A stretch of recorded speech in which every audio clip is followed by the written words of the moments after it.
parler beaucoup, manger l'argent, voyager beaucoup seulement, mais travailler beaucoup, créer des choses, emploi des jeunes, non, non, non. Les dirigeants africains, les dirigeants sont comme ça. Les grandes gueules. Et à mieux comprendre l'actualité, c'est le but qu'on s'est fixé évidemment à travers cette émission. Merci à vous qui nous suivez sur nos radios partenaires à Parana, entre autres, sur Bamboo FM. Si vous êtes à Bokeh, Radio Espace Kakande, évidemment, relaie cette émission. Merci à Sola Media qui nous relaye évidemment à travers Facebook, entre autres, mais aussi sur Twitter. Twitter, d'ailleurs, qu'on vous recommande fortement si vous souhaitez en tout cas interagir sur nos sujets. Là, vous partez, hashtag Espace GG. Sinon, le numéro de téléphone qui s'affiche juste en bas de l'écran avec plaisir. Nous allons relayer vos messages dans cette émission Les GG sur Radio Espace Guinée. Que faire des dettes africaines? Quelle relance économique pour le continent après le coronavirus? C'est à Paris, évidemment, que ces questions pouvaient trouver des réponses à l'occasion du sommet sur le financement donc, des économies africaines. L'initiative du président français Emmanuel Macron, une quinzaine de chefs d'État et des leaders des institutions internationales étaient réunis si les solutions, en tout cas de court terme, ont été apportées. Le chemin est long. Il le dit ce matin, compte rendu donc avec notre correspondant du côté de Paris, Karim Baldé, qui est avec nous. On revient juste après. À l'image du temps parisien, le ciel s'annonce bien sombre au-dessus des économies africaines. Voilà pourquoi ce sommet voulait répondre aux urgences liées à la Covid-19 et à ses répercussions économiques. Enjeu crucial, la dette. À ce titre, Emmanuel Macron, le président de la République française et organisateur de ce sommet, a fait plusieurs annonces pour le court terme et notamment un moratoire au titre des années 2020 et 2021 sur les dettes des pays africains envers les pays du G20. C'est le club des pays les plus riches du monde. Certes, Félix Tshisekedi, le président en exercice de l'Union africaine, voulait que ça aille jusqu'en 2022, mais pour l'instant, il devra se contenter de 2021. Autre annonce importante, la mise en place d'un nouveau cadre pour la restructuration des dettes avec 3 pays tests, dont le Tchad, lors des prochains mois. Et puis enfin, les DTS, les droits de tirage spéciaux. Ce sont des bons émis par le Fonds monétaire international pour injecter rapidement des liquidités sur les marchés. Et bien pour cela, le FMI va consentir à 650 milliards de dollars de DTS, dont 33 seront consacrés à l'Afrique et même plus précisément 24 milliards de dollars pour l'Afrique subsaharienne. Emmanuel Macron a voulu tirer un bilan plutôt positif des discussions de ces dernières heures ici à Paris. Alors on ne change pas en un jour et en un sommet la vie ni du continent africain, ni de la relation entre l'Afrique et le reste du monde. Mais enfin, je crois que nos discussions d'hier soir, la préparation qui avait présidé aux travaux et la discussion très longue de toute cet après-midi a montré une prise de conscience collective, un changement d'état d'esprit et le lancement d'une dynamique profonde. 33 milliards de dollars de droits de tirage spéciaux pour l'Afrique, c'est bien, mais ce n'est pas assez, tous en sont conscients. Macky Sall, le président sénégalais, parlait même d'une goutte d'eau. Je cite, le réel objectif est d'atteindre la somme de 100 milliards de dollars. Pour cela, Emmanuel Macron compte bien s'appuyer sur les autres pays riches. La France et le Portugal se disent prêts à aider, mais pour inciter les autres, il pense à d'autres solutions, comme par exemple le fait d'avoir accès aux réserves d'or du Fonds monétaire international qui pourrait permettre d'avoir un peu plus d'argent en la matière. En tout cas, on comprend bien, c'est un travail à long terme qui s'annonce pour relancer les économies africaines à terme. Félix Tshisekedi, le président congolais et actuellement président de l'Union africaine, en est conscient.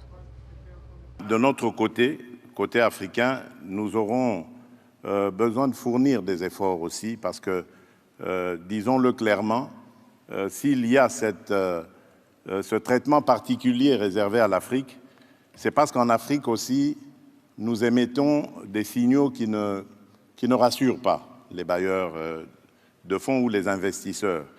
Nous avons besoin d'améliorer la bonne gouvernance. Le chemin s'annonce encore long sur le plan économique, mais aussi sur le plan sanitaire. Pour lutter plus efficacement contre la Covid-19, des vaccins seront apportés à l'Afrique, à la fois via l'achat de doses et via le programme COVAX, mais également en développant les capacités de production sur le continent. L'objectif affiché est de donner la confiance aux habitants en Afrique, souvent méfiants, comme le disait Félix Tshisekedi à la tribune, prenant l'exemple de la République démocratique du Congo, pays dont il est le président. En tout cas, on voit bien avec ce New Deal, comme le dit Emmanuel Macron, la volonté d'aller de l'avant et de profiter du coronavirus pour lancer de nouvelles relations avec les États africains et ainsi leur permettre d'aller de l'avant au niveau économique, social, environnemental et bien sûr sur le plan sanitaire. Ici Karim Baldé avec Louis Decroix depuis Paris pour Espace TV.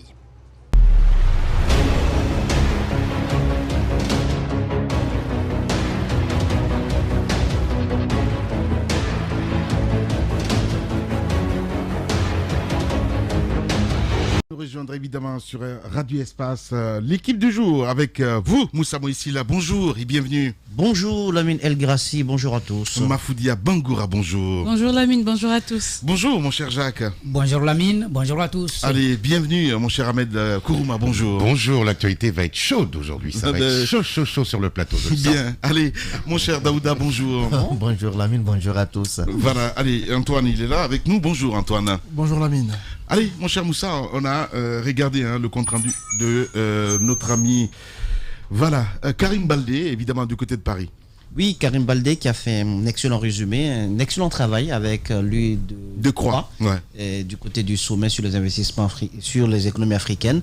Je trouve que ce qui est important, c'est déjà de noter que de façon politique, ouais. Les droits des tirages spéciaux sont déjà c'est un acquis.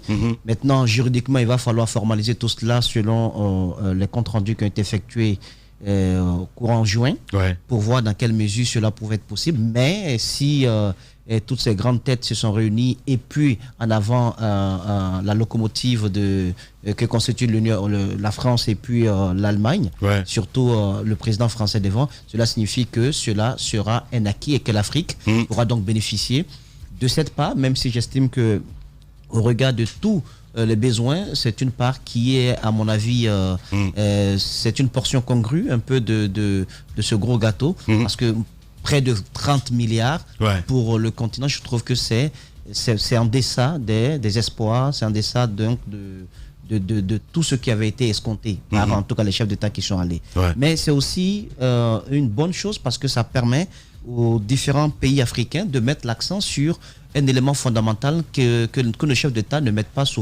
prennent pas souvent en compte, c'est-à-dire le secteur privé. Ouais. Il a été question des PME lors de ce sommet. Et une bonne partie, parce que quand vous prenez les États-Unis pour le plan de relance post-Covid, c'est 2000 milliards de dollars. Quand même. Hein. Pour l'Union européenne, c'est près de 1000 milliards d'euros.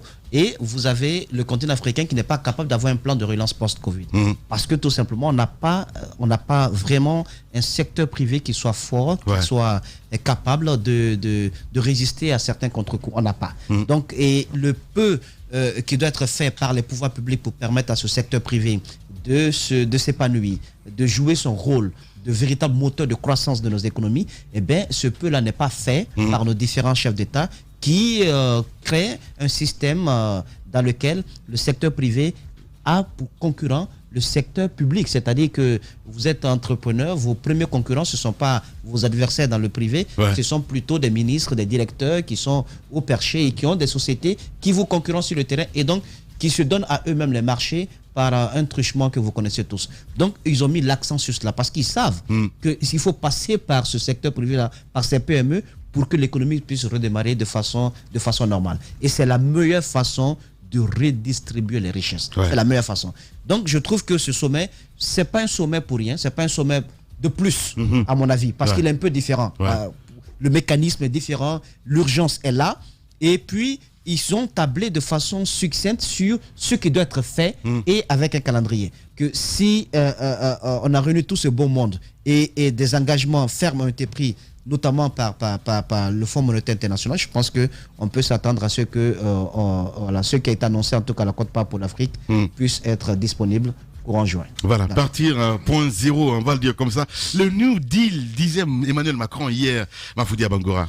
Mais oui, ça va être carrément cela. Maintenant, la question, c'est de savoir à qui ça profite réellement.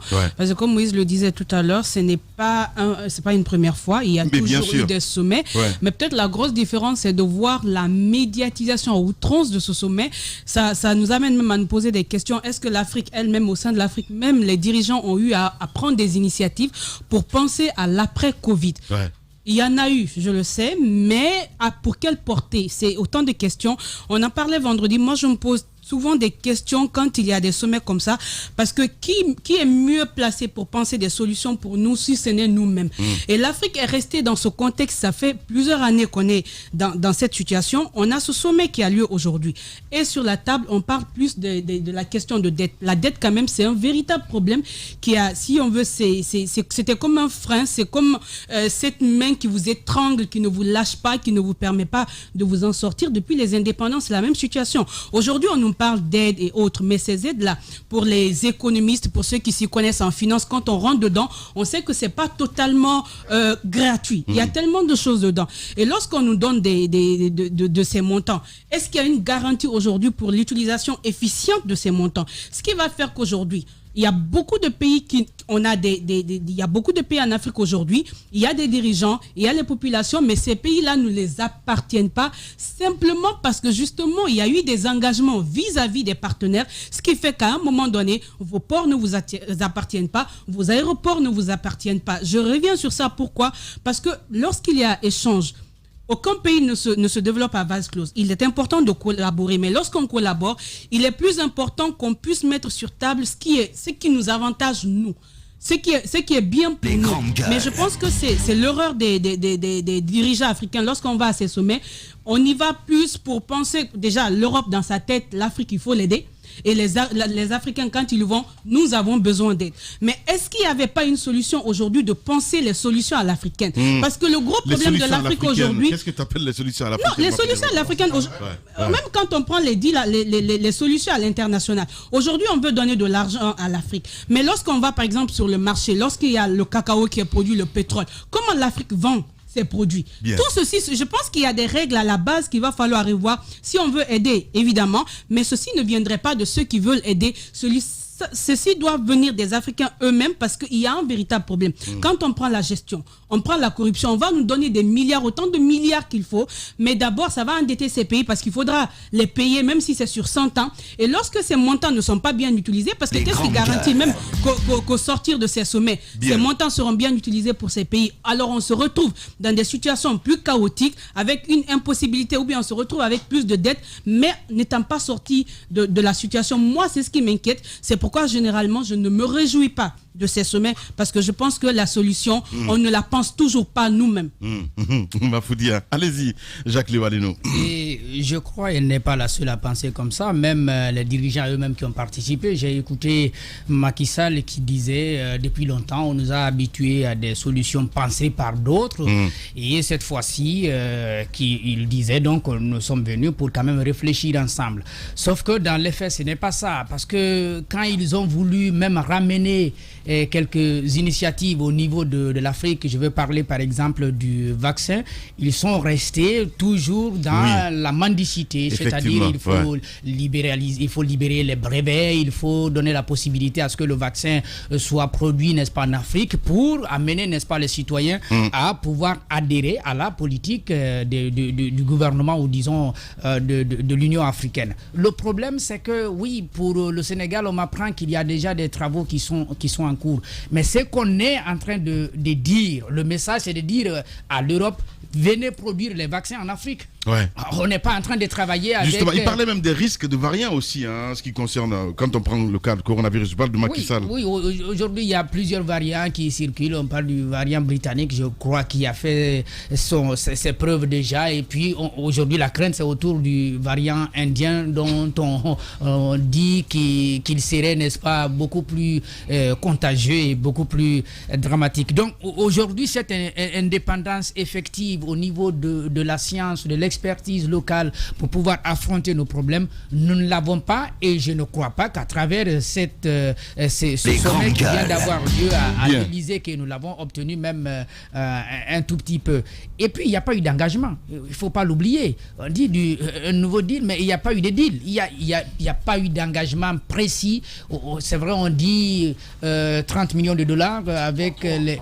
33 avec ces DTS, on est encore bien entendu autour justement de l'imagination. Ce n'est pas de l'argent cash qu'on va donner. Encore une fois, quel que soit ce qu'on va décaisser, c'est pour... Ils ne sont pas engagés encore à le faire. Tous les pays ne se sont pas engagés, et en même temps, c'est pas de l'argent, parce que on va tromper la population justement. Telle que la communication est faite, on va dire 33 milliards de dollars qu'on va donner à l'Afrique.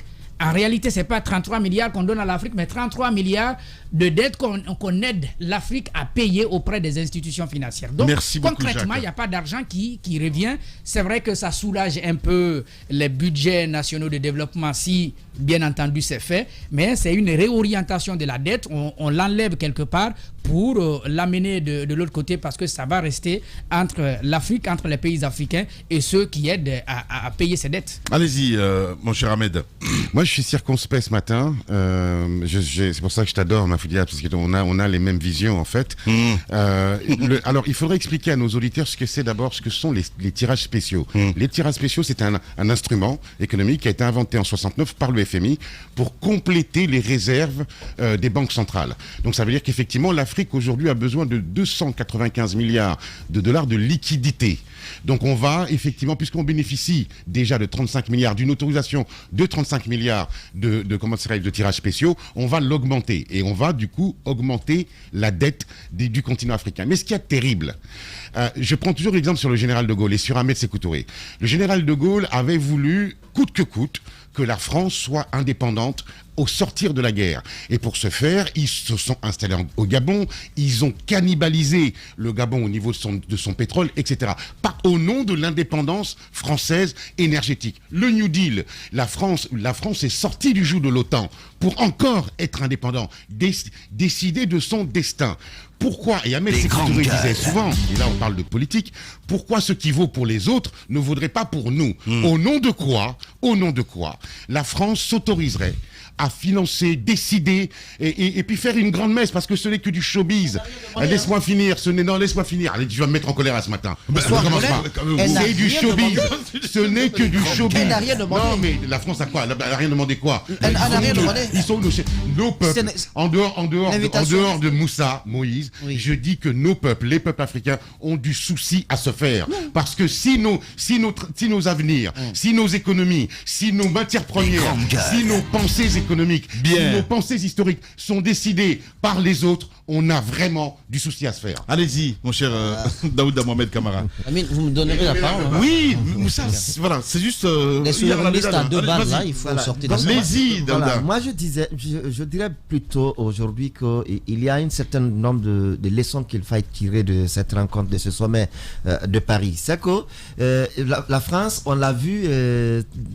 surpasser un peu certaines dispositions, notamment démocratiques. Aujourd'hui, toutes les têtes se retrouvent du côté de la France pour discuter de ce qu'on peut apporter à l'économie française. Et Sassou Nguesso et autres sont bien au rendez-vous de ce sommet. Et les Al-Sisi et autres, dont on sait un peu la position de la France par rapport à la gouvernance dans ces pays. Donc tous se retrouvent dans le même panier, comme pour dire qu'on place d'abord de côté l'aspect démocratie, bonne gouvernance et autres.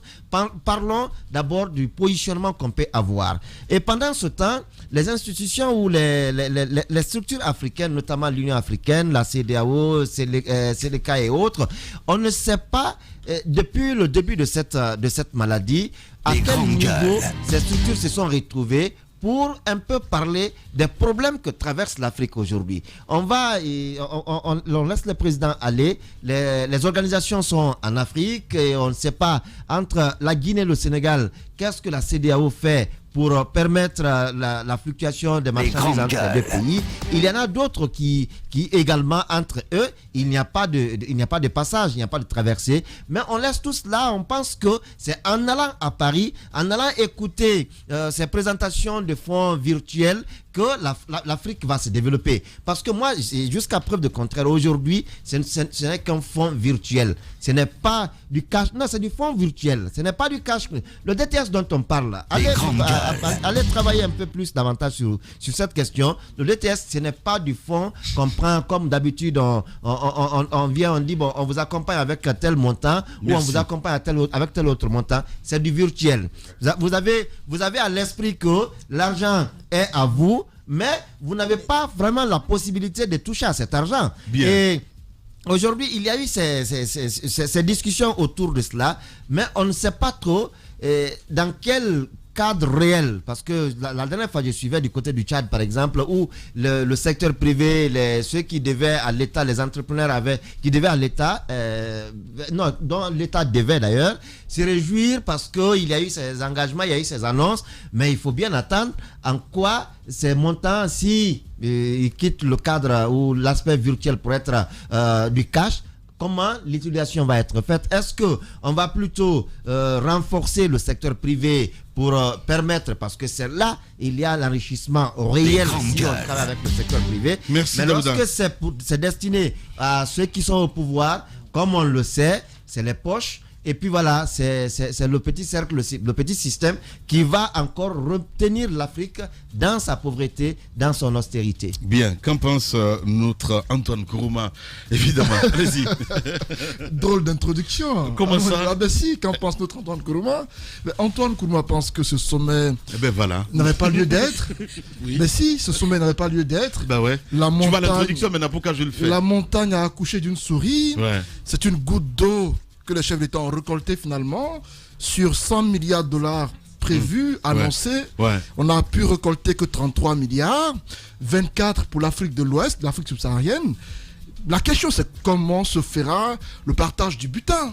Comment les pays qui sont visés par qu'on appelle par cette aide-là, par cette sorte de... Il est un vrai Guinéen. Mais si, comment se fera le partage? Moi, je suis curieux de le savoir. C'est incroyable. Parce que forcément, c'est un gâteau qu'il faut se partager. Allez, on vous donne un pactole pour toute l'Afrique, 33 milliards, et 24 pour l'Afrique subsaharienne. Comment se fera le partage? Je suis curieux de le savoir. Mais de l'autre côté, ce à quoi je m'attendais le plus, c'est l'annulation ou le maintien des dettes, ou encore la restructuration des dettes. Sauf que à ce sommet, aucune décision n'a été prise. On nous apprend qu'on va consulter les bailleurs que sont les États-Unis, l'Union européenne et la Chine, qui doivent certainement se prononcer dans les jours à venir. Est-ce que les dettes africaines seront totalement annulées ou partiellement? C'est la grosse question qui est maintenue, c'est suspendu. On attend de savoir ce qui va se passer, parce que le G7, nous apprend-on, se réunira le 11 juin prochain pour encore une fois se prononcer sur ces questions. Et l'autre chose que je retiens, c'est qu'Emmanuel Macron va se déplacer dans les jours à venir au Rwanda, parce que les relations entre ces deux pays ont tendance à se parfaire. Raison pour laquelle Kagame s'est déplacé pour la France. Je me dis que véritablement, de mon point de vue, cette rencontre, certes, a peut-être ébloui certains qui ont été émerveillés de voir Macron rencontrer des chefs d'État africains, mais sincèrement, la question que je me pose, à quoi ça a servi? Bien. Il y a eu beaucoup plus de battage que de concret. Les 33 milliards, à quoi cela servira véritablement? Merci beaucoup, Antoine Kourouma. Voilà. Des questions qui n'ont pas de réponse, évidemment. Vous êtes chez les GG sur Radio Espace. On fait moins sa maline maintenant, hein? Allez, tiens, ça c'est pour les gâteaux brûlés. Et ça c'est pour les éviers bouchés. Et ça c'est... T'as pété un boulon ou quoi? Je t'avais demandé de refaire la cuisine, pas de la détruire. Mais non, t'inquiète pas. Ce modèle d'annonce, il n'y a que Adafo Média pour le faire. Pour toute information, contactez-nous 628 06 06 60. Adafo Média. Et si vous commenciez maintenant? tous les matins aussi en simultané sur Espace TV. Merci à vous qui nous rejoignez maintenant sur cette antenne, mesdames et messieurs. Au lendemain de la présidentielle du 18 octobre 2020, Makale Camara a très vite choisi le camp de ceux qui allaient appeler à éteindre le feu. Oui, parce que l'élection a connu de vives tensions opposant donc les partisans des deux candidats arrivés en tête, ou ceux de l'Union des forces démocratiques de Guinée aux forces de l'ordre, qui avaient donc choisi de porter la voix des femmes et des enfants avec une promesse ferme d'agir pour leur plein épanouissement. Donc une fois élu, avait confié être dépassé par les événements quand le pays, comme à toutes les occasions donc de cette nature, était en train d'enregistrer des morts. L'ancienne ministre des Affaires étrangères a aussi à cœur les questions du développement. Elle est bien convaincue que tous les problèmes que connaît donc le pays trouvent leur solution dans notre capacité à les... on va essayer d'en savoir plus ce matin avec notre invité évidemment, Makale Camara, présidente du FAN. Elle sera avec nous dans ce studio, mesdames et messieurs, si vous le voulez bien. Allez, Moussa, on s'intéresse à cette autre actualité. On a vu hier évidemment sur les réseaux sociaux, entre autres, 25 proches du PRAC visés donc par les sanctions de l'Union européenne, mon cher Moussa Moïsi là. Oui, ça te fait sourire. Ça me fait sourire. Donc, la liste. Voilà. Merci. Allez, on voit à l'instant du côté de la régie évidemment, parce que 25 personnes quand même, hein, voilà, c'est énorme, hein, voilà, il faut le dire. Je pense que de la présidentielle, il y a peut-être quelque chose qui a échappé à nos gouvernants, c'est que il avait été peut-être dit que le FNDC, tous ceux qui se battaient en tout cas contre le troisième mandat et l'organisation des législatives, il avait été peut-être perçu au niveau de nos gouvernants que ces groupes-là ont été enterrés définitivement. Ouais. Pourtant, on se rend bien compte qu'il y a un travail qui a été fait, surtout à l'international, avec l'appui de leurs avocats, puis de certains députés européens, afin d'amener la communauté internationale à s'intéresser de près à toute la communauté internationale, mais en tout cas que cette histoire soit mise sur la table au niveau de l'Union européenne. Je pense que c'est un retentissement mondial, c'est un retentissement international. Justement. Donc quand je regarde la liste, je commence d'abord par une petite ironie. Vous avez des noms ici et qui renvoient à des personnes qui ont été soupçonnées d'avoir joué un double jeu lors du troisième mandat, qui ne se serait pas assez, qui n'aurait pas assez mouillé le maillot, qui aurait été un pied dedans, un pied dehors. Donc ces personnes-là font partie de cette liste. C'est-à-dire qu'elles sont, comme je l'étais hier, doublement victimes. Vous avez Dr Kassori Fofana, vous avez général Baldé, Ibrahim Baldé, soupçonné d'avoir pas assez mouillé le maillot, alors qu'il n'a pas à mouiller le maillot. Vous avez, comment on appelle, Moustapha Naïté. Donc, qui a été perçu aussi comme étant quelqu'un qui a joué à un double jeu. Il y a bien d'autres personnes aussi. Donc, ils ont été présentés par les caciques du RPG comme étant ceux vraiment qui n'étaient pas avec eux, qui n'étaient pas dans cette histoire de troisième mandat. Mais bon, au-delà de cela, à l'international, je pense que le processus, c'est un processus qui est entamé. Ce n'est pas tous les députés qui ont décidé d'agir ainsi. C'est un groupe de personnes interpellées sur la base d'éléments qui leur a été apportés par les soins des avocats notamment du FNDC. Donc c'est sur la base de ces éléments qu'ils vont enfin décider de la suite à donner aux différentes requêtes, aux différentes sollicitations qui leur ont été faites. Non, je trouve que pour une question de clarté, il est important que cette affaire soit étudiée à fond, afin que les responsabilités soient situées. Au-delà de cela, les prises de position du côté national, comme quoi j'ai entendu certains dire que la Guinée n'est pas une... Oui, c'est Baïdi Haribo. J'ai vu un petit peu ce poste hier. Il faut sortir de cela. Qu'on dise que ce ne sont pas tous les députés du Parlement européen qui ont agi, je suis d'accord.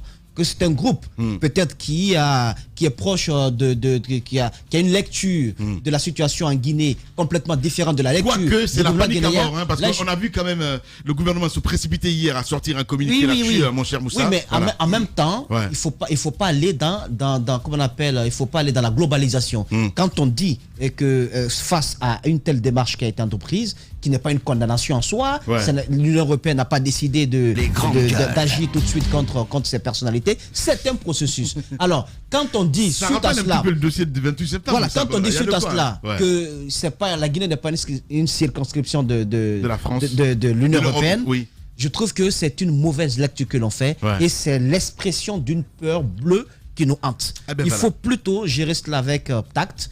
Thibaut Camara a tenté de sortir quelques notions souverainistes. Il faut aller, je pense, de façon assez circonspecte. Parce qu'ils ont peur, en fait, que ce mot revienne à chaque exactement, fois. La souveraineté, parce que beaucoup d'entre eux, au fond, c'est la peur. Exactement. Beaucoup d'entre eux ont des intérêts en France. C'est vrai que beaucoup sont, entre guillemets, états-uniens ici, mais il y a certains qui sont du côté de la France. Donc je pense que c'est un processus. Tel Malik Sanko, hein, voilà, il faut le rappeler. C'est la démocratie, c'est de bonne guerre, c'est un processus. Je pense que ça va être étudié par le Parlement européen et ça fait suite. Vous imaginez, ça fait suite à comment on appelle, à la condamnation aux sanctions qui ont été imposées à certains dignitaires du CNDD. Voilà. Allez-y, Mafoudi Abangoura. Voilà, la réponse, je veux dire, ce communiqué du gouvernement, comment vous l'avez compris? Oui, le gouvernement a réagi. Dedans, déjà, on essaie d'expliquer aux gens que c'est pas la sanction qui va tomber immédiatement et que d'ailleurs qu'il ne faut pas occulter la partie où l'Union européenne appelle à un dialogue à l'interne et ça, c'est une réalité. Et c'est vrai que avec cette liste de 25 personnes, on voit un peu la joie du côté de l'opposition et du FNDC. C'est qui est incompréhensible d'ailleurs. Hein, moi je ne comprends pas. Moi je comprends parce que c'est de bonne guerre. Aujourd'hui, c'est eux qui ont fait le travail. Mais c'est la démarche du FNDC. En plus, même si c'était pas la démarche du FNDC, ça plairait aujourd'hui au FNDC de savoir que les autorités guinéennes sont sanctionnées parce que à cause de ce qui s'est passé, les manifestations, les cas de mort et autres. Et effectivement, je pense qu'il ne faut pas banaliser parce qu'aujourd'hui, la Guinée quand même a ratifié des conventions et à l'international, il existe aujourd'hui des instruments qui permettent même de loin de pouvoir faire face à ces dirigeants qui se rendent coupables de corruption ou de crimes. Donc non, il faut prendre très au sérieux. Maintenant, je pense que le plus important à faire, parce que c'est en fait l'approche du gouvernement, c'est que c'est la même approche par rapport au rapport de Amnesty et autres. Pour le gouvernement, toute cette mobilisation à l'international, en fait, cette lecture des institutions, c'est parce qu'ils ont en main un rapport qui ne tient pas compte de la version du gouvernement. Donc, lorsque le gouvernement va donner sa version, ils espèrent que ça va changer la donne. Est-ce que ce sera le cas? Moi, je pense que c'est bien possible parce que ces institutions aussi, ce n'est pas de gaieté de cœur qu'on va sanctionner tout un gouvernement. S'ils ont des éléments comme quoi certains sur cette liste ne doivent pas être sanctionnés, ils vont les retirer. C'est bien possible. Maintenant, si c'est avéré, il ne faut pas minimiser. Il y a des présidents ou bien des présidents pas souvent en fonction, après fonction, ou bien des directeurs et autres qui perdent leurs biens à l'international, qui voient leurs biens gelés du fait de leur comportement à l'intérieur de leur pays. Aujourd'hui, la Guinée n'est pas une bulle où on peut s'extraire à tout ce qui peut se passer à l'international. Il faut tenir compte, il faut prendre au sérieux cette menace, mais en même temps, ce qu'il faille faire de plus, c'est d'éviter à la Guinée de vivre de telles situations, d'avoir à régler de tels dossiers, et ça passe évidemment par le respect du calendrier électoral, par le respect des droits de l'homme à l'intérieur. Lorsqu'il y a des manifestations, les gens ont le droit de manifester, la police, les agents, les forces de l'ordre, tout le monde doit agir dans le sens du respect de nos lois. Je pense que c'est ce manque de respect de nos lois qui nous amène tout le temps vers ces problèmes, et encore que l'Union européenne ou je ne sais pas quelle structure que les États-Unis sanctionnent,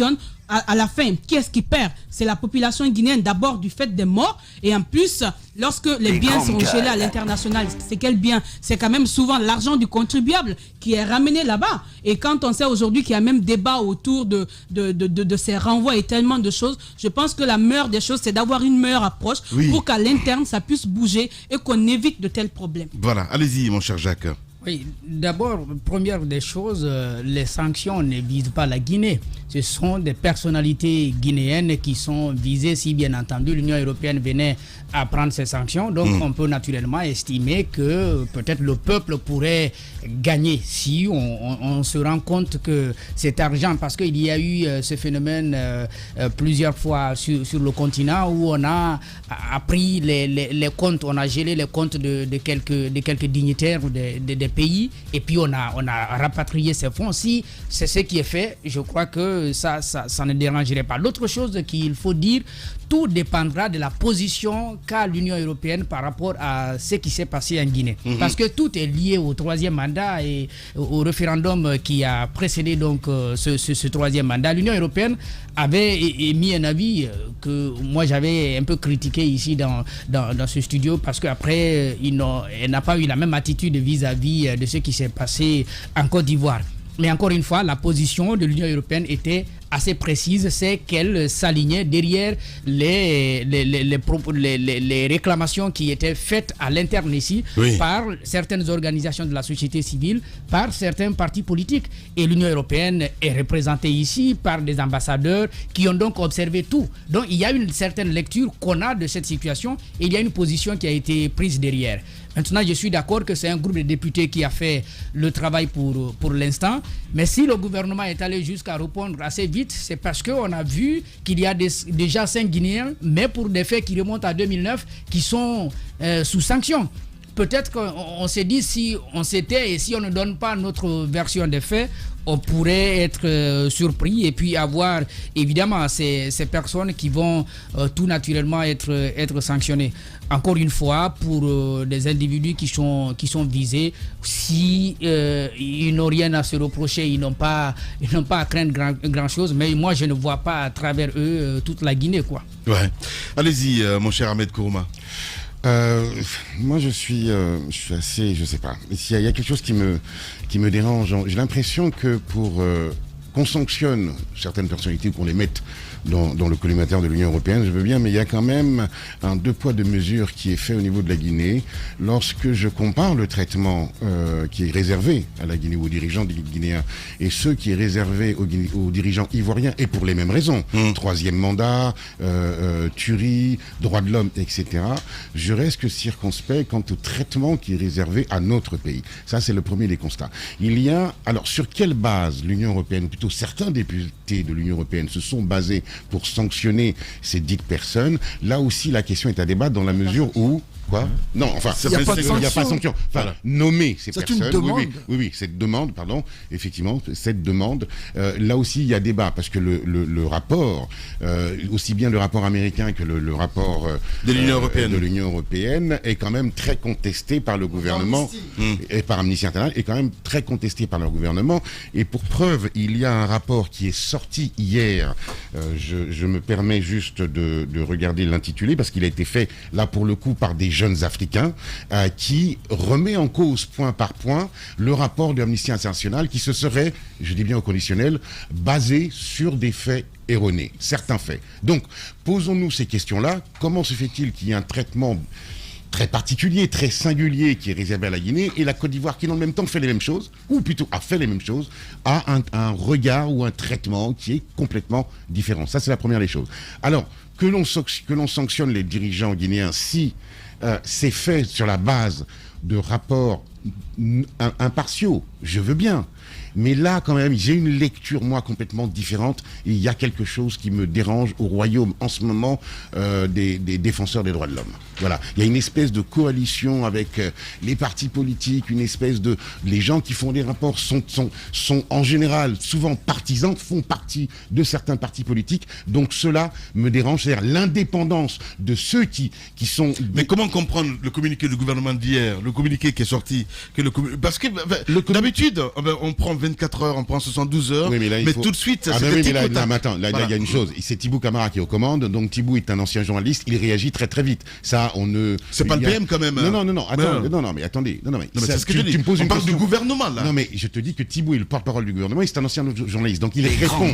Il a une réactivité effectivement en communication que beaucoup de gens n'ont pas eu dans ce pays. Bref, c'est pas là. Moi, à la limite, c'est pas ce qui m'intéresse. Encore une fois, ce qui m'intéresse, c'est qu'on sanctionne des personnes ou qu'on mette des personnes sur une liste noire ne me dérange pas. C'est comment c'est fait et à partir de quel renseignement, de quelle base c'est fait. Parce qu'on ne peut pas, au même titre que je suis très solidaire de mon pays, je me dis que lorsqu'on sanctionne des personnes, il faut quand même le faire sur la base de rapports qui sont à peu près crédibles. Et je remets en question, alors là, c'est moi qui parle, je remets en question la crédibilité de ceux qui ont rédigé ces rapports. Moi, je voulais juste dire à Ahmed que cet avis, cette opinion qu'il a, je pense qu'elle aurait eu un grand retentissement si au lendemain de toute cette histoire, ces 27 personnalités étaient sanctionnées. Pour l'instant, il n'en est rien.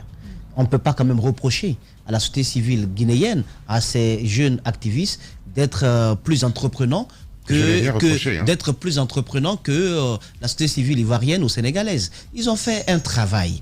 Ils ont saisi leur avocat. Ils ont pu avoir des accointances avec des députés européens. Un petit groupe. Le petit groupe a saisi le Parlement européen. C'est pas l'Union européenne qui a sanctionné qui que ce soit. Rien n'est encore fait. Voilà. Donc, mais quand vous dites que vous remettez en cause, c'est un. Non, c'est-à-dire que ne veux pas dire ce que je n'ai pas dit, Moussa. J'ai dit que je remettais en cause. Je suis d'accord. Le rapport la base du rapport sur lequel ces personnes ont été nommées. Alors, donc j'espère bien que le gouvernement ne va pas se limiter parce que ce sont quand même des accusations assez graves qui portent sur des exactions, qui portent sur les droits humains.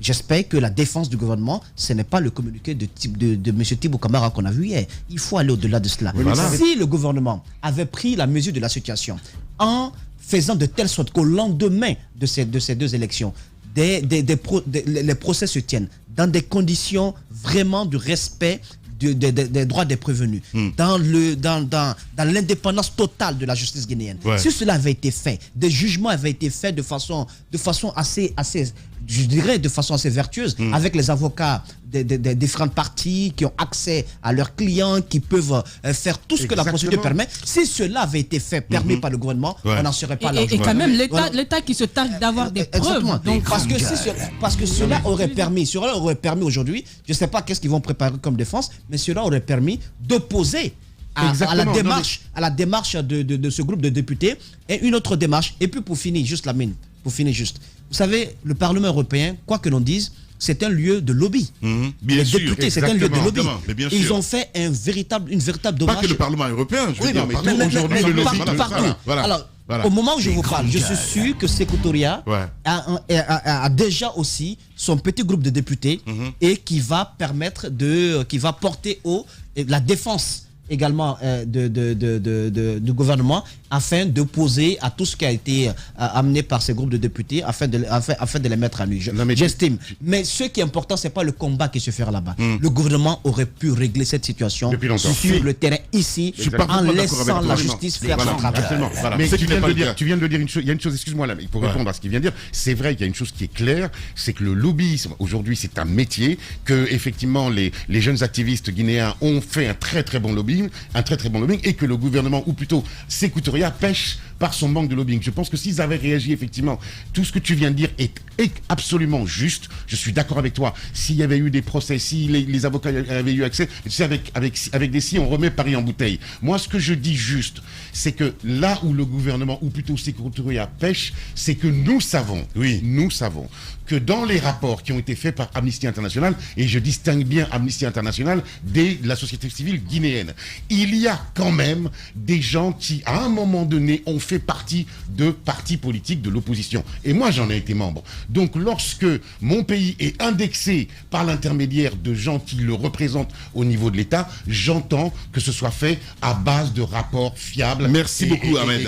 Et constants. Daouda, allez-y, mon cher ami. Oui, moi j'ai lu cette liste, peut-être que je n'ai pas eu accès à l'autre demande des 32 députés, mais il faut déjà rappeler que cette liste, elle a été remise à jour, c'était en février 2021. En février 2021.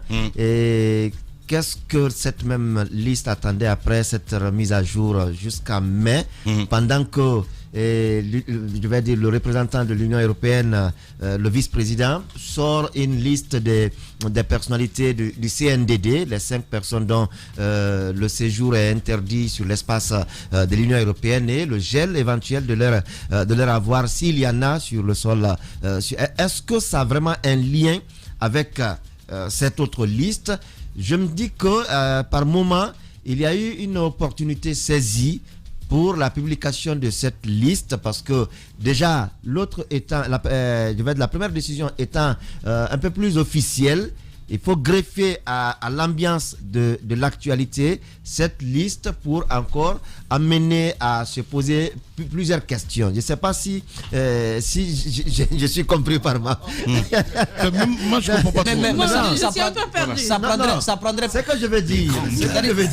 Moi, je l'ai compris. C'est qu'il a envie de dire que... Non, je suis en train de dire... Jacques, c'est pas comme ton porte-parole. Permets ce que Jacques dit. Pardon, non. Il n'a pas trouvé les choses. Il a compris qu'on est perdu. Il a envie de dire que ça n'existe pas. Voilà. Non, mais attendez, tu vas pas le mettre dans le coin des vrais gens quand même. C'est pas M. Sanda. Il a des dents quand même. On comprend ce qu'il dit. Allez-y, M. Sanda. Non, c'est un peu l'air, je sais pas. Ben oui, on ne voit pas. Voilà, continue. de MAF. Je me dis, la liste, elle n'est pas, à mes yeux, une sortie de l'Union européenne. Voilà, elle n'est pas une sortie de l'Union européenne. La liste a juste été greffée. La liste a été greffée à l'ambiance de l'actualité du moment. Voilà. C'est-à-dire, il y a les 5 personnes, les 5 personnalités du CNDD dont la liste a été connue. Et du coup, il faut profiter du moment pour relancer. Mais moi, je pense que ça existe. Parce que le gouvernement n'a pas réagi à la sortie. Aujourd'hui, il n'y a pas de sanctions annoncées. Non, il n'y a pas de sanctions annoncées. Il n'y a pas de sanctions. Mais la liste vient d'où? Mais la liste existe parce que si elle n'existait pas, le gouvernement n'allait pas réagir. La liste, on le sait, ce n'est pas une nouvelle liste.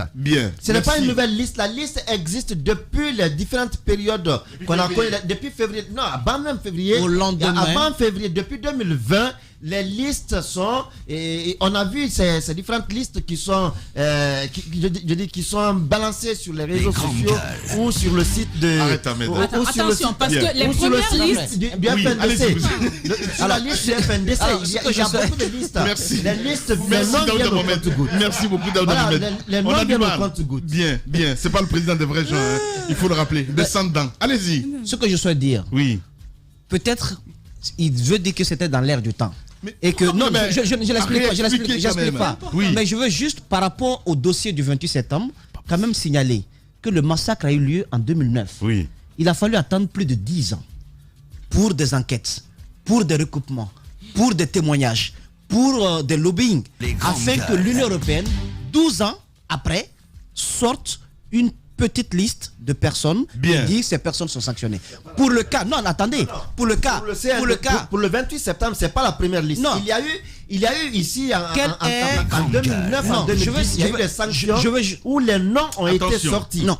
Les noms ont été sortis à l'époque. La vraie sanction, la sanction qui a été prise récemment, je pense qu'elle est sans commune mesure avec tout ce qui avait été fait ailleurs. Il y avait eu des condamnations qui ont été faites de façon assez retentissante par les institutions internationales. Mais cette sanction a pris du temps. Merci, Moussa. Du temps. Voilà. Et je pense que pour ce cas-ci, il va falloir encore fouiller, ressortir des choses. Vous remettez en cause cette liste de 25 personnes? Je ne remets pas en cause. Je dis juste que c'est un processus qui va se faire. En plus, on nous apprend que ça sera réexaminé en septembre 2021. Et ils vont mettre sur la table les différentes parties. Allez-y, mon cher Antoine.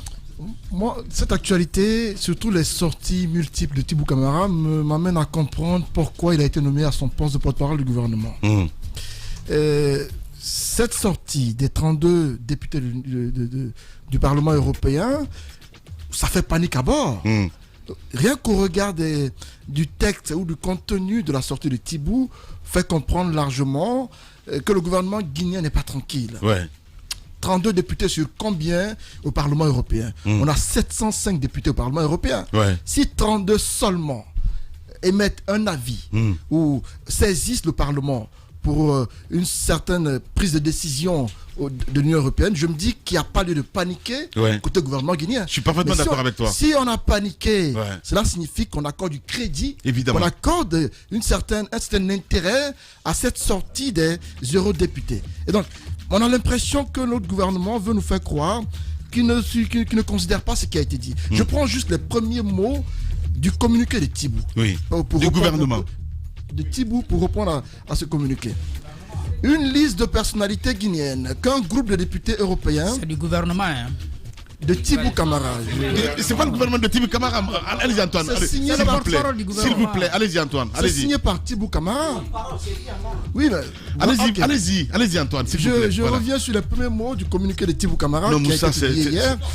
Une liste de personnalités guinéennes qu'un groupe de députés européens voudrait voir sanctionnées par l'Union européenne pour des faits loin d'être établis circulent allègrement dans les médias à des fins de propagande. Certainement, car la réponse du haut représentant de l'institution européenne auquel la requête a été adressée est claire et explique sa position qui, loin d'être coercitive et dogmatique, rappelle la tradition de dialogue et de concertation entre l'Europe et la Guinée. Bien. Vous comprenez? Oui. Donc on met en cause un peu l'authenticité de cette liste. Pour lui, la liste, c'est pour des fins de propagande. C'est pour le gouvernement, oui. Le gouvernement ne prend pas cela en considération. Ça vient un peu mettre en cause le dialogue ou encore les pourparlers annoncés entre l'Europe, l'Union européenne et la Guinée. On a tous suivi cette sortie de Borrell, le haut représentant de l'Union européenne, qui a été saisi par les 32 députés par rapport à ce qui s'est passé après les élections de 2020. On a tous vu la liste des personnalités qui a été rendue publique au nombre de 5 du CNDD qui sont sous sanction, nous apprendons, et qui sera réexaminé au mois de septembre. Pour le cas des 25, ce n'est qu'un avis qui est émis. Évidemment. C'est une demande qui est faite. Et ça serait examiné donc en septembre. Il faut le rappeler. Une demande de sanction qui est faite à leur encontre. Bien. Moi, ce qui m'interpelle plus, parce que c'est important que les Guinéens connaissent les personnes citées dans cette liste. On a l'impression qu'il n'y a que quelques-uns qui sont connus. C'est important que nous les citions pour que tout le monde sache de qui il s'agit. Ça serait important. On ne va pas citer les 25 personnes. Il y a 9 ministres tout de même qui sont cités. Oui. 9 ministres. Voilà. Également des directeurs des régies financières qui sont cités. Bien. Ce que je me dis, les 32 députés sur les 107 députés européens, pour moi, sont une goutte d'eau dans la mer. Ils ne représentent rien absolument. Bien. Aujourd'hui, nous savons que à Bruxelles se trouve un certain Sékou Kondono qui est présent de ce côté. On a Sorel Keïta de la CGT, notamment, je crois que c'est en France. Le conseil de transition en Guinée qui a été créé. Effectivement, voilà. Ce sont eux qui ont saisi l'Union européenne pour ces sanctions-là. Aujourd'hui, comme on l'a dit, ils mènent un travail sur le terrain en vue de sanctions en Guinée. Mais est-ce qu'on va dire qu'au regard de cette liste, il y a lieu de dire clairement que les sanctions vont tomber dans les jours à venir? Je dis non. Très bonne question. Il y a forcément des examens qui seront faits. Et ce n'est pas évident que les sanctions annoncées le soient maintenant. Merci. Parce que c'est une saisie qui a été faite. Merci. Allez-y, en 30 secondes. En 30 secondes, il faut raison garder. En fait, c'est une liste qui a été... Les 32 députés sont quelques hystériques de gauche. De l'Union européenne, il ne faut pas leur donner plus d'importance qu'ils n'en ont. Je pense que... Non, mais je pense, c'est ce que je pense, c'est ce que j'appelle les hystériques de gauche. Voilà. Tu le dis bien parce que tu as la chance, tu n'as pas ton nom. Attends, moi je suis un homme de droite. Tu n'es pas ton nom là-bas. Moi je suis un homme de droite. Tu as quitté au bon moment. Ce sont des hystériques. Tu peux amuser la galerie. Non, je n'amuse pas la galerie. Ce sont des hystériques de gauche à qui il ne faut pas apporter plus d'importance qu'ils n'en ont jusqu'à présent. Je pense qu'il ne faut pas... En agissant ici, tu n'aides pas le gouvernement. Tu l'enfonces. Si. Alors, en agissant ici. D'accord. Mais il n'y a pas de souci. Mais je dis bien. Je dis alors, en agissant. Je suis là pour donner mon point de vue. Je suis pas là pour aider le gouvernement. Non, Moussaboui, rectifie. Rectifie, mon amour. Ton point de vue. Rectifie. Ton point de vue. Rectifie tout de suite. Tu n'as pas la pointe de gauche. D'accord. Mais ton point de vue est clopé. Je trouve bien que tu aurais pu quand même. Et toi, il le tient là, il est pas copain. Tu aurais pu quand même souligner que le gouvernement de gauche qui te souligner que le gouvernement a le devoir de ne pas croiser les bras face à cela et de mettre en place un mécanisme de rapport, de lobbying qui pourra aussi amener son point de vue et que son point de vue soit opposable à ce qui a été fait là-bas. Mais dire que ce n'est rien, ce sont des plaisantins, non. Bien, allez, continuez les grandes gueules chez vous, on revient à 10h. Sur Radio Espace Guinée, les GG pensent comme JMJ. Une presse libre se voit dans la rue. Et la rue voit vraiment si la presse est libre. Cette dialectique sociale est la levure de la démocratie. JMJ. Les GG sur Espace, tous les matins 9h-11h. Salut les petits lutins. Comme vous êtes mignons, je vais vous figer dans la glace. Hé, vous, ne restez pas figés comme ça. Vos glaces sont livrées en 30 minutes. C'est possible. Ce modèle d'annonce, il n'y a que Adafo Média pour le faire. Pour toute information, contactez-nous 628 06 06 60. Adafo Média. Et si vous commenciez maintenant? Merci à vous qui nous rejoignez dans la deuxième partie de cette émission Les GG sur Radio Espace Guinée, votre show d'opinion qui vous parvient tous les matins sur notre antenne, sur Espace Radio, mais aussi en simultané sur Espace TV. Continuez à réagir 00224 657 39 13 13, ça se passe là exactement. Sinon, sur Twitter, là aussi, hashtag Espace GG, avec plaisir. Nous allons relayer vos messages dans un instant sur notre antenne. Mohamed Diaby à la réalisation. Merci à l'homme de nuit, Alassane Diallo, à Kabine Condé, à Mafata Sano, à Fauté et à toute l'équipe du côté de la régie. Au menu, on s'intéresse à l'actualité. Je le disais tantôt, au lendemain de la présidentielle du 18 octobre 2020, Makale Camara a très vite choisi le camp de ceux qui allaient appeler à éteindre le feu. Oui, parce que l'élection a connu, vous le savez très bien, de vives tensions opposant donc les partisans des deux candidats arrivés en tête ou ceux de l'Union des forces démocratiques de Guinée aux forces de l'ordre. Elle qui avait choisi donc de porter la voix des femmes et des enfants avec une promesse ferme d'agir, oui, pour leur plein épanouissement. Une fois élue, avait confié être dépassé par les événements quand le pays, comme à toutes les occasions de cette nature, était en train d'enregistrer des cas de mort. L'ancienne ministre des Affaires étrangères a aussi à cœur des questions du développement. Elle est bien convaincue que tous les problèmes que connaît donc le pays trouvent leur solution dans notre capacité à les affronter donc avec nos propres moyens. Pour son premier passage dans les GG et pour son premier grand oral après donc cette élection, elle va tenter de porter un regard sur la gestion actuelle du pays et dire ses positions, ses propositions plutôt pour sortir donc le pays de cette crise qu'il traverse. Avec nous, elle sera là dans moins d'un quart d'heure sur Radio Espace Guinée, mesdames et messieurs. Beaucoup de réactions ce matin, on va y aller avec ces auditeurs évidemment.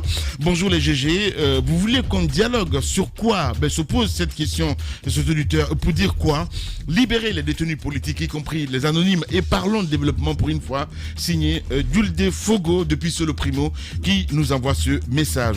On reste dans le sillage avec ce autre aussi. Nous pouvons passer quand voilà, c'est tout aussi qui nous écrit bonjour les GG, c'est Condiano David le juriste. Le décryptage de la problématique de la dette africaine que vous faites est un néocolonialisme qui produit donc des rapports de subordination des États du continent, d'où la pauvreté et la corruption de ses dirigeants et le malheur des populations africaines. C'est Condiano David qui nous envoie ce message. C'est déplorable, décevant de voir indignation de très grande envergure pour l'Afrique. Nos dirigeants prouvent encore plus qu'ils sont incapables de leurs fonctions respectives. Comment un père de famille peut demander à un autre de solutionner son problème de famille? C'est Magas, juriste depuis Anta, qui nous envoie ce message. Beaucoup de réactions ce matin avec les auditeurs. Bonjour les GG, moi c'est Félix Sandouno. Dites à Antoine Kourouma que 33 milliards qu'il sous-estime font 12 ou 13 fois le budget annuel de son pays, donc ce n'est pas rien, comme il le dit. C'est Sandouno qui nous envoie ce message.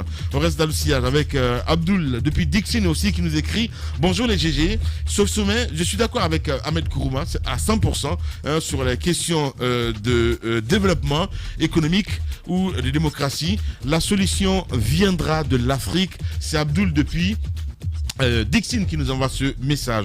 On va rester avec Maki de Dar es Salaam aussi qui nous écrit. Merci à vous, merci à Sadoubari depuis Tombolia qui nous écrit. Ces dettes sont remboursables moyennant un intérêt. Ceci dit, il va falloir que cet argent soit investi donc dans un secteur générateur de revenus lucratifs pour le peuple, puisque c'est le peuple qui va quoi qu'il soit poursuivre donc cette dette. Voilà, on va maintenant partir avec ces auditeur sur l'autre numéro. Moria Kaba du côté de l'UFR qui nous écrit bonjour les GG. Les mois qui s'annoncent seront décisifs pour l'avenir de la démocratie dans notre pays. Sans doute sera donc plus cauchemardesque pour les citoyens et les auteurs des crimes en Guinée. Ceux qui parlent de souveraineté, pourquoi ne vendent-ils pas leurs biens en Europe? Ils posent la question. Et pourquoi ils ne rapatrient pas leur famille pour venir vivre au paradis guinéen qu'ils magnifient tant? Moria Kaba, qui nous envoie ce message. On reste avec Bill Dessam aussi qui nous écrit contacté donc par Guinée News, la députée européenne française Salima Yembou, qui fait partie donc des 32 députés précipités, a transmis donc la liste complète des personnalités qui sont dans le collimateur de l'Union européenne. Bill qui continue, pour cette liste est authentique et a été établie donc par les députés de l'Union européenne sur la base des infos fournies par les avocats du FNDC. Bill Dessam qui nous envoie ce message. On reste avec Afamou Samakakaba également qui nous écrit bonjour les GG, bonjour à toute l'équipe. Mélamine, par quel miracle 32 personnes sur 705 peuvent sanctionner un régime? Se pose la question notre ami Afamou Samakadabi. Vous ne devez même pas tomber dans cette propagande de ces gens-là qui n'ont aucun parcours et une histoire pour ce pays. J'ai l'impression d'écouter Ahmed Kourouma, c'est dingue, voilà. C'est eux qui montrent, qui descendent, sinon Alpha Condé et son régime sont stables. Bonne journée, Alpha Moussa Makadabi qui nous envoie ce message. On va rester dans le sillage avec Alassane Sako évidemment, avec sa communauté mini-libre également qui nous écrit. Le dossier, le dossier de 25 personnalités donc sera examiné courant septembre 2021 à Bruxelles. On part maintenant avec les tutos évidemment. Là, ça se passe ici, à l'instant T, avec Paté Kourou Diallo qui nous écrit bonjour les GG. Ce forum économique donc voilà, allez, ils sont jamais prêts à la régie quoi. C'est vraiment des caméléons quoi les gars, mais c'est juste dingue. Allez, comme ça on va continuer l'émission, mon cher Moussa ici là. Bien. Mais oui, non mais c'est dingue quoi. Quand on est prêt à la radio de l'autre côté, les gars ils stagnent, je comprends pas. Allez. On va y aller avec quelques messages évidemment de ce côté avec Paté Kourou qui nous écrit ce forum économique pourrait aider donc les pays africains qui veulent avancer, mais ces 33 milliards de dollars continuent donc une goutte d'eau dans l'océan pour un développement économique. L'Afrique a besoin d'avoir son propre plan de relance. #espace GG. On reste avec Faro également qui nous écrit bonjour les GG. L'Afrique doit impérativement sortir de ce cycle infernal de dettes car ces dettes contractées n'avance nullement. L'Afrique ne serait qu'un moyen de pression de l'Occident pour enfin mettre l'Afrique donc sous la perfusion financière occidentale. Faro, l'optimiste évidemment qui nous envoie ce message. On a Obi Mikel Vedi aussi qui nous écrit les GG. L'Afrique est riche. C'est l'Afrique qui a toujours besoin de l'aide. L'Afrique est indépendante, mais c'est les autres qui décident à la place des dirigeants africains. Nous voulons l'évolution de l'Afrique, mais comment Mohamed Obi Verdi Camara depuis Maroc qui nous envoie ce message. Merci Mohamed. On reste avec Remu Santigui également qui nous écrit sur Twitter #espace GG. Bonjour les GG. Tous ces sommets ne sont que mascarade et moins d'actifier donc l'économie des enclos coloniaux qui sont donc nos pays. Pensons même de créer, créons nous-mêmes nos solutions face donc à nos problèmes. Sortons donc de l'aliénation, donc forgeons nos idéaux pour nos propres moyens. C'est un auditeur évidemment qui nous envoie ce message. Le peuple frustré également qui réagit sur Twitter. Bonjour les GG. L'assistanat supprime en l'homme sa capacité de survivre par lui-même. Si on n'est pas capable de mettre donc nos ressources internes au service du développement, qu'on nous laisse souffrir. Lamine Girassi, mes respects. Merci à toi, mon cher ami. On reste avec Saint-Augustin Sopogui également Pobogi qui nous écrit. On dit que la main qui donne est toujours au-dessus de celle qui reçoit. Pour moi, il n'y a pas de quoi donc à se réjouir, hein, vraiment. C'est un auditeur évidemment qui nous écrit ce message. Un autre frustré, il se fait appeler comme ça sur Twitter. Merci à vous. Il demande à qu'on se réveille. Merci également à Mandem Mouri qui nous écrit également sur Twitter. Merci à Sekou Souma le Guinée également. Ils sont très nombreux évidemment à réagir de ce côté. Dans un instant, c'est notre invité qui va s'installer dans ce studio, qui n'est autre que Makale Camara qui va nous rejoindre dans ce studio, mon cher Moïse. Oui, j'ai marqué les caméras qui vont nous rejoindre. D'abord, peut-être sur la question du 28 septembre. Oui. Voilà, sur la question du 28 septembre, je trouve qu'il y a quand même lieu aussi, à ce niveau, d'indexer la responsabilité de notre justice. Vous avez un massacre qui s'est tenu en 2009. Ouais. Et au cours duquel il y avait d'ailleurs, au stade du 28 septembre, des partisans, des responsables du RPG Arc-en-Ciel, le parti qui est au pouvoir aujourd'hui. Ouais. Des ministres non pas des moindres, on a vu en image Hiro Baldé, Mohamed Diané. Exactement, l'ancien qui était également ensuite du RPG, Monsieur Fall, également était présent. Donc il y a eu ce massacre. Ensuite, possibilité est donnée à la Guinée, puisque c'est commis sur son territoire, d'organiser un jugement afin de démêler le vrai du faux. Parce que jusqu'à présent, il n'y a pas eu de jugement, donc personne n'a une boule de cristal pour indexer un seul coupable véritable de ce massacre qui s'est tenu. Sans la tenue d'un procès, on ne peut pas juger de la culpabilité de quelqu'un. Et on se refuse de le faire parce que 12 ans après, je me dis que c'est un refus pour la Guinée d'organiser ce procès. Lorsque la pression a été mise à un moment donné, vous avez entendu les sorties du côté du ministère de la Justice. Un montant dont je ne retiens même pas. C'est extraordinaire. Ouais. Qu'il fallait construire un palais où le jugement allait se tenir. Peut-être qu'il y aurait eu des mécanismes d'exhumation de certaines victimes et autres. Parce qu'on n'a pas envie de faire ce jugement. Alors que le flou qui est entretenu là... Le flou qui est entretenu, ça va finir en quelle année? Il y a un bâtiment en construction. En quelle année ça fait? Le flou qui est entretenu, la mine, ne permet pas à ceux qui sont coupables, à ceux qui sont innocents d'être lavés de tout soupçon. Ça ne permet pas également aux victimes de savoir ceux qui sont coupables de cette histoire. Donc, des gens sont là, sont même pressés. Ceux qui sont qui ont servi avec le CNDD sont pressés que ce procès se tienne afin qu'ils puissent se défendre et donner leur version de faits. Mais on ne le fait pas, je pense que... Et c'est vraiment une tache noire sur le manteau de la justice guinéenne. Il va falloir que ce procès se tienne afin de démêler le vrai du faux de cette histoire. Moïse. Et juste pour finir, depuis que Toumba est arrêté, je vous avais dit qu'on ferait de lui l'Ebola du 28 septembre. C'est comme si on avait trouvé le responsable de tout ce qui s'est passé et qui n'avait plus aucun effort à fournir. Merci. Ce qui est dommage. Merci Moussa. Allez, les GG continuent sur Radio Espace. Vivez une fête sensationnelle, mortelle, exceptionnelle. Multidimensionnelle peut-être? Non, désolé. Ah, d'accord. Ce modèle d'annonce, il n'y a que Adafo Média pour le faire. Pour toute information, contactez-nous 628 06 06 60. Adafo Média. Et si vous commenciez maintenant?